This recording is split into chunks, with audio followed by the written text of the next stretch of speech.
Баршаңызға қайырлы күн достар. Бүгін сіздермен Қытайдың ұлы ойшылы Конфуций ілімінің ерекшелігі туралы айтатын боламыз. Оның ерекшелігі мынада, яғни ол адамгершілік мәселелерін бірінші орынға қойған екен. Конфуций өз ілімін адам құндылығына бағыттаған, ол алғаш рет адамның кісілік тұлғасы туралы ой қозғаған философ. Адам тумасынан жаман болып тумайды, оны жаман да жақсы да ететін өскен ортасы дейді ол. Ендеше оның пәлсапалық ойларына бір сәт назар аударып көрелік. Біріншіден, егер патша өзінің ақ пейілін адамгершілік істерімен дәлелдемесе, онда халық оған сенім білдірмейді, ал халықтың сенімін ақтамаған патшаға адамдар бағынбайды. Екіншіден, данышпан патшалық құрған кезде барлық жерде бейбітшілік болады. Данышпандық адамдарға қатысты өз парызын шынайы адалдықпен орындаудан тұрады. Үшінші, білім шыңына үш жол апарады. Ойлау жолы — бұл игі әрі қайырымдылық жол, ұқсауға тырысу мен еліктеу — бұл жеңіл жол, тәжірибе жинау жолы — бұл ең құдіретті әрі абыройлы биік жол деген екен.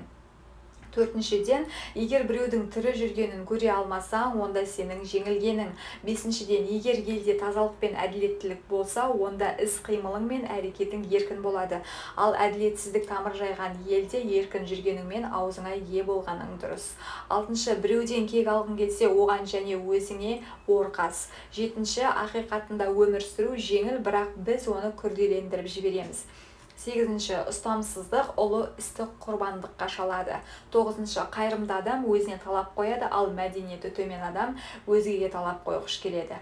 Оныншы, үш нәрсені қайта оралту мүмкін емес: уақыт, сөз және де мүмкіндік. Сондықтан уақытты жоғалтпай, сөзіңді әркез сайлап ап, мүмкіндігіңді жіберме. 11-ші, миға ақыл кеңес біртіндеп жиналады, бірақ оны өз қажетімізге жаратпай шөміштеп шашамыз.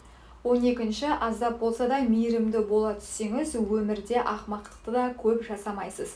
13-ші, адамдар бұрын өзін жетілдіру үшін ілім алатын, ал қазіргілер жұртты таңғалдыру үшін білім алады. 14-ші, барлық адамда сұлулық бар, бірақ оны кез келген адам көре алмайды. 15-ші, егер сені артынан біреу сөз етсе, онда сенің алда келе жатқаның. 16-ші, өмір сынағынан ешқашан сүрінбеген адам ұлы емес, ол сынақтан құлап қайта тұрып кеткен адам мықты. 17-ші, мақсатыңа жету қиындыққа айналса, еңсең түспесін, тек оған қатысты жоспарда қайта құр. 18-ші, кейде енді қайталамау үшін де қателік жасауға тура келеді. 19-ші, өмірде өкінудің қажеті жоқ, қайта одан қорытынды шығар да одан ары өмір сүруді жалғастыр. 20-ші, өз мақсатыңа жылдам жету үшін күресіп жатсың ба, мәселе онда емес, маңыздысы мақсат жолында тоқтап қалмау. 21-ші, егер біреу сені өкпелеткісі келсе, алдымен оның өзіне ауыр тиеді. 22-ші, 1000 шақырымға жол алғашқы қадамнан басталады. 23-ші, таңертең шындықты естіп, кешке өлуге болады. 24-ші, сөз дұрыс, ал әрекет айқын болғаны жөн. 25-ші, қылмыстың ең ауыры жүрексіздік. 26-ші, үнсіздік ұлы дос, ол саған ешқашанда опасыздық жасамайды.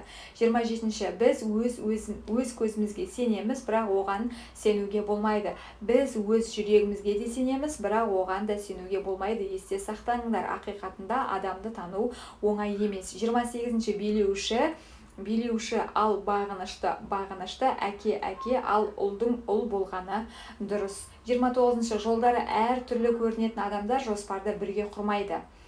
30-ші, адамдар үшін адал қызмет ете алдым ба, мінез құлқым жұртқа жайлы ма, достарыммен қарым-қатынаста адалмын ба, маған үйреткенді қайталап алып, өнеге алып отырамын ба деп, мен өзімнен күніне 3 мәрте сұраймын. Барлық ақпарат stan.kz сайтынан алынды. Назарларыңызға үлкен рахмет, сау болыңыздар.